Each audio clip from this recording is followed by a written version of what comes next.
Good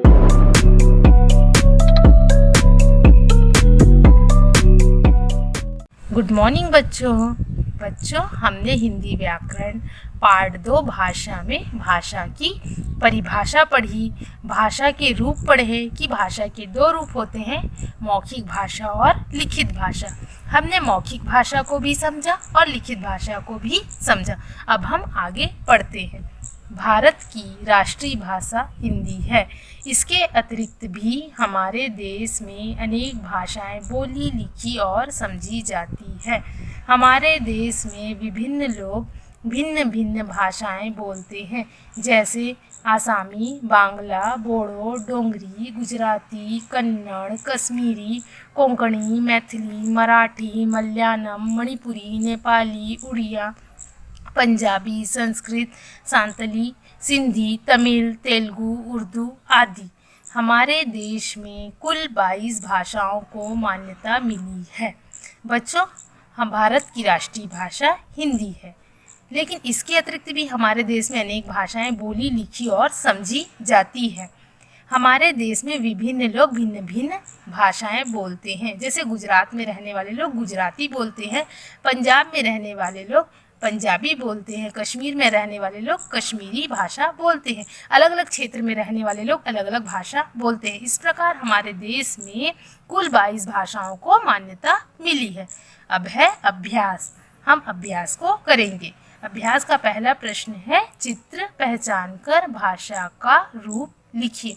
बच्चों, यहाँ पर चित्र दिया हुआ है, इस चित्र को हमें पहचानना है और भाषा का रूप लिखना है। बच्चों, ये है पहला चित्र। पहला चित्र है कक्षा का। कक्षा में क्या कर रहे हैं? शिक्षक पढ़ा रहे हैं और बच्चे पढ़ रहे हैं।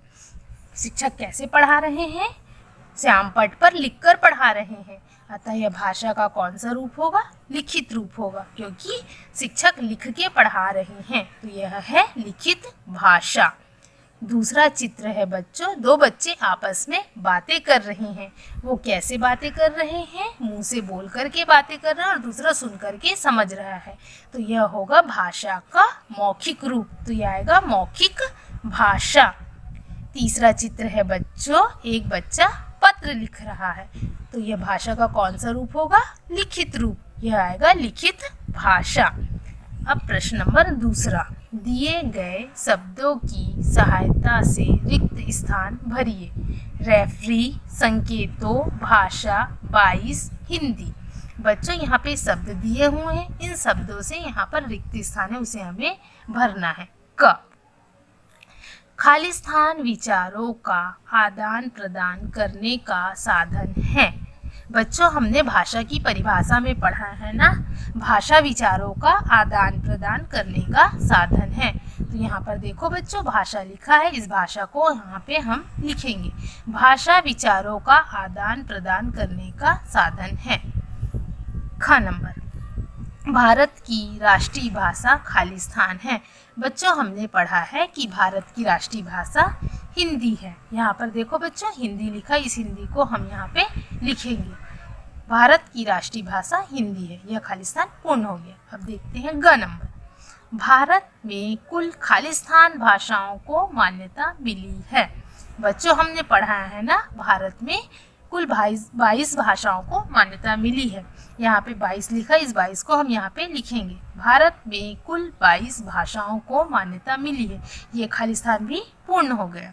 घ, यातायात का सिपाही खालिस्तान द्वारा यातायात नियंत्रित करता है। बच्चों, हमने पढ़ा है कि यातायात का सिपाही अपने हाथ के संकेतों द्वारा यातायात को नियंत्रित करता है, तो यहाँ पर आएगा संकेतों। यहाँ पे देखो संकेतों लिखा है, इस संकेतों को यहाँ पे हम लिखेंगे। यातायात का सिपाही संकेतों द्वारा यातायात नियंत्रित करता है, यह खालिस्तान भी पूर्ण हो गया।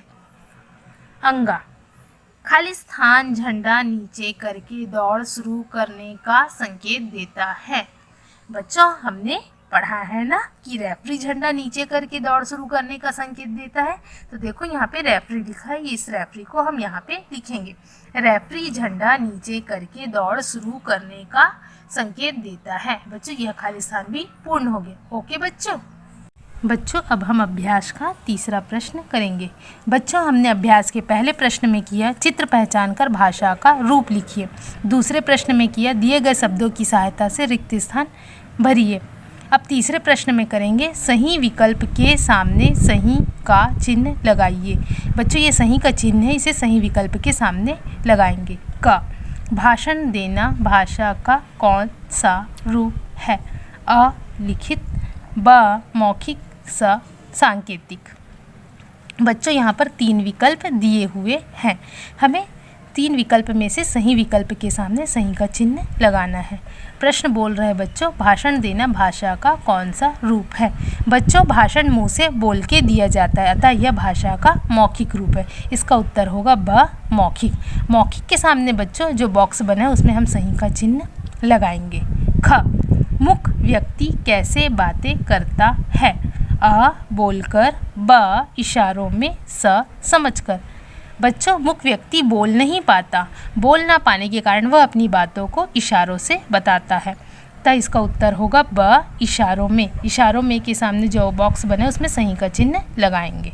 ग भाषा के कितने रूप होते हैं? अ 2, ब 3, स 4। बच्चों मैंने आपको पढ़ाया है कि भाषा के 2 रूप होते हैं, मौखिक भाषा और लिखित भाषा, तो इसका उत्तर होगा अ 2। 2 के सामने जो बॉक्स बना है बच्चों उसमें हम सही का चिन्ह लगाएंगे। अगला प्रश्न है बच्चों दिए गए प्रश्नों के उत्तर लिखिए।